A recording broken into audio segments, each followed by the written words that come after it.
Baiklah, saya akan menjelaskan mengenai hukum pajak.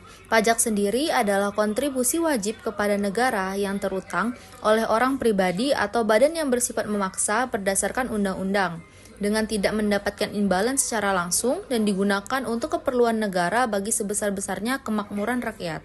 Untuk selanjutnya ada nomor pokok wajib pajak atau NPWP, nomor yang diberikan kepada wajib pajak sebagai sarana dalam administrasi perpajakan yang digunakan sebagai tanda pengenal diri atau identitas wajib pajak dalam melaksanakan hak dan kewajiban perpajakannya. Selanjutnya adalah cara untuk memperoleh NPWP. Untuk wajib pajak perseorangan, karyawan atau usahawan, pendaftaran NPWP dengan mengisi permohonan dilampiri dengan fotokopi dan KTP dan KK, dilengkapi dengan surat keterangan dari perusahaan bagi karyawan, surat keterangan tempat usaha dari instansi yang berwenang bagi pengusaha.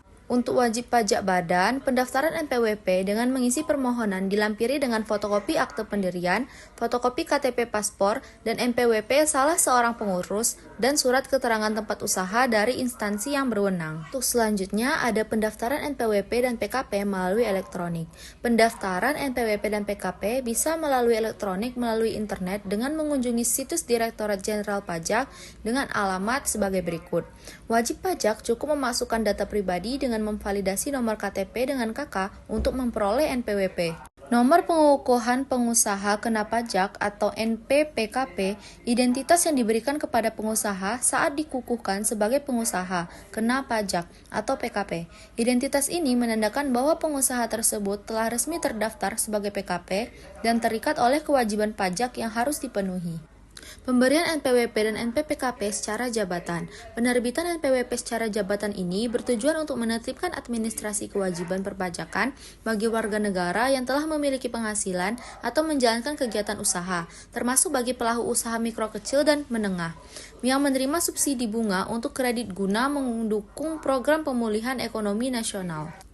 Pengukuhan PKP secara jabatan dilakukan berdasarkan hasil pemeriksaan atau penelitian administrasi sesuai data atau informasi yang dimiliki atau diperoleh oleh DJP, termasuk data atau informasi yang diperoleh dari kegiatan ekstensifikasi, bunyi pasal 49 ayat 2. Selanjutnya adalah penghapusan NPWP dan juga pencabutan PKP.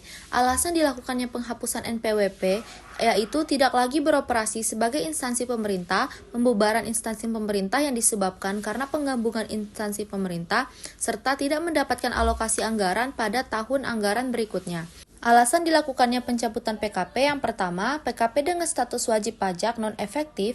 Yang kedua, PKP yang tempat terutangnya PPN telah dipusatkan dari tempat lain. Ketiga, PKP menyalahgunakan atau menggunakan tanpa hak pengukuhan PKP yang telah mendapatkan putusan pengadilan yang berkekuatan hukum tetap. Saat hapusnya NPWP dan juga PKP. Saat penghapusan NPWP adalah apabila wajib pajak sudah tidak lagi memenuhi persyaratan subjektif atau objektif, termasuk karena meninggal dunia, kembali ke negara asal, dan penghapusan NPWP istri yang ikut suami. Pencabutan status PKP maksimal 6 bulan sejak tanggal permohonan diterima secara lengkap atau bukti penerimaan surat diterbitkan KPP. Apabila jangka waktu tersebut sudah terlampaui dan belum ada kabar, maka permohonan pencabutan PKP dianggap dikabulkan. Sekian penjelasan dari saya, terima kasih.